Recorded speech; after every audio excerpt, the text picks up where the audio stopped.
Lightfall is right around the corner, and one of the biggest changes I'm most excited for are the changes coming to Buildcrafting. We're getting a complete overhaul of the mod system, as well as new fragments and changes to our current fragments to use with our subclass. Today I want to talk about one of my all-time favorite Void builds and how it'll be changing in Lightfall based on the information we've gotten from Bungie so far. This build offers unlimited grenade uptime and unlimited healing and overshields via Devour and our weapon perks. It also grants a ton of utility for debuffing enemies and dealing huge damage with our super. But before we dive into the build, we do have a sponsor for today's video, Clash of Clans. Clash of Clans is a free-to-play mobile game that takes place in a persistent online world. You play as the chief of a village, and your main goal is to grow and upgrade your village using resources that you gather from attacking other players or camps, earning rewards, or producing them in your own village. I really enjoyed how easy it was to get started with the game, as the interface is really intuitive and the tutorial shows you everything you need to know without holding your hand too much. If you're a fan of resource management sims or real-time strategy games, I definitely recommend checking out Clash of Clans,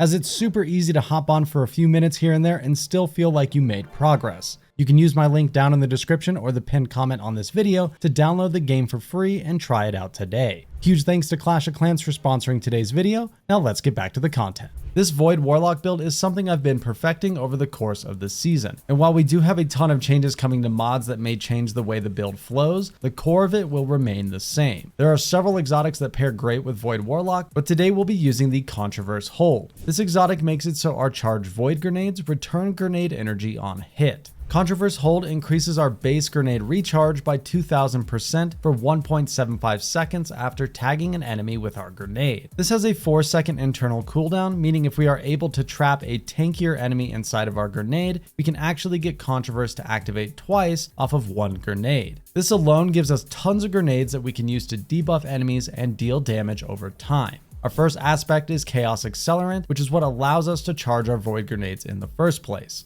Our second aspect will be Feed the Void. This grants us Devour whenever we get a Void ability Final Blow. This will activate on any Final Blow from our grenade, melee, Nova Bomb, or any volatile weapon kill. This will heal us all the way back to full health, and the timer will be refreshed every time we get another ability Final Blow. This gives us a ton of survivability when paired with our 3 fragments. We take Echo of Undermining, which allows our grenade to apply Weaken to everything it tags for a 15% debuff. Echo of Remnants will make our Vortex grenade last longer, allowing us to double dip on Controverse Hold to refund our entire grenade. We pair both of these with Echo of Instability, which grants our Void weapons volatile rounds after a grenade Final Blow. This setup grants us constant access to the Weaken and volatile Void debuffs, while also being able to proc Devour constantly for endless healing.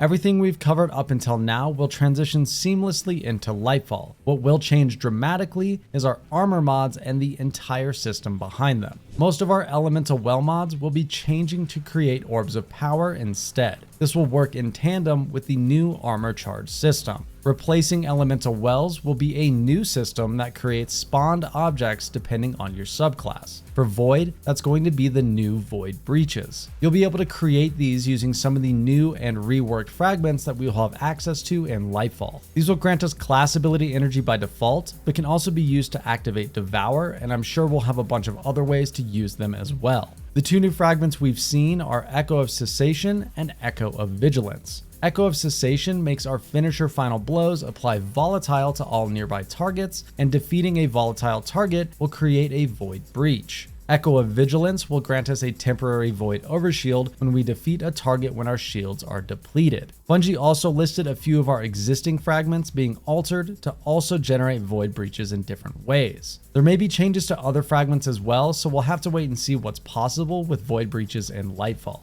Our current fragments already make this build incredibly well-rounded, but we will definitely have room to experiment with new combinations in just a few weeks. For my current mod setup, I am using 2 copies of Elemental Ordnance paired with Bountiful Wells. This allows us to create 3 Void Elemental Wells when we get a grenade Final Blow. Combined with Controverse, picking up those 3 wells will nearly restore our entire grenade instantly. I also take Elemental Charge to get charged with light when we pick up a well, and 1 copy of Firepower to grant us even more grenade energy when whenever we throw our grenade. This is a very seamless loop that you don't even have to think about. You just throw your grenade every time it's up, pick up any elemental wells you see, and that's it. Assuming firepower makes its way into Lightfall and utilizes the armor charge system, you should still be able to use this mod to great effect next season. I pair all of this with a repulsor brace weapon, and the Unforgiven SMG is an amazing weapon to pair with this build if you have a good roll. Otherwise, the Velis X pulse rifle is a great option as well. This gives us a constant overshield on top of our healing from Devour, making us extremely hard to kill in most situations. I recommend having 100 resilience and 100 discipline to make the build as seamless as possible. This will most likely be the exact build I am taking into Lightfall for the Legendary campaign on day 1. Either this or Solar Warlock with Well of Radiance. You can use the dim loadout link below to copy everything over for yourself and get this set up on your account. Thank you guys so much for watching. If you enjoyed the video, a like and sub is greatly appreciated. And be sure to follow me over on Twitch and come hang out with our community. I'd love to see you in the chat. Less than 2 weeks until we have our hands on Lightfall, so hang tight and I will see you in the next one.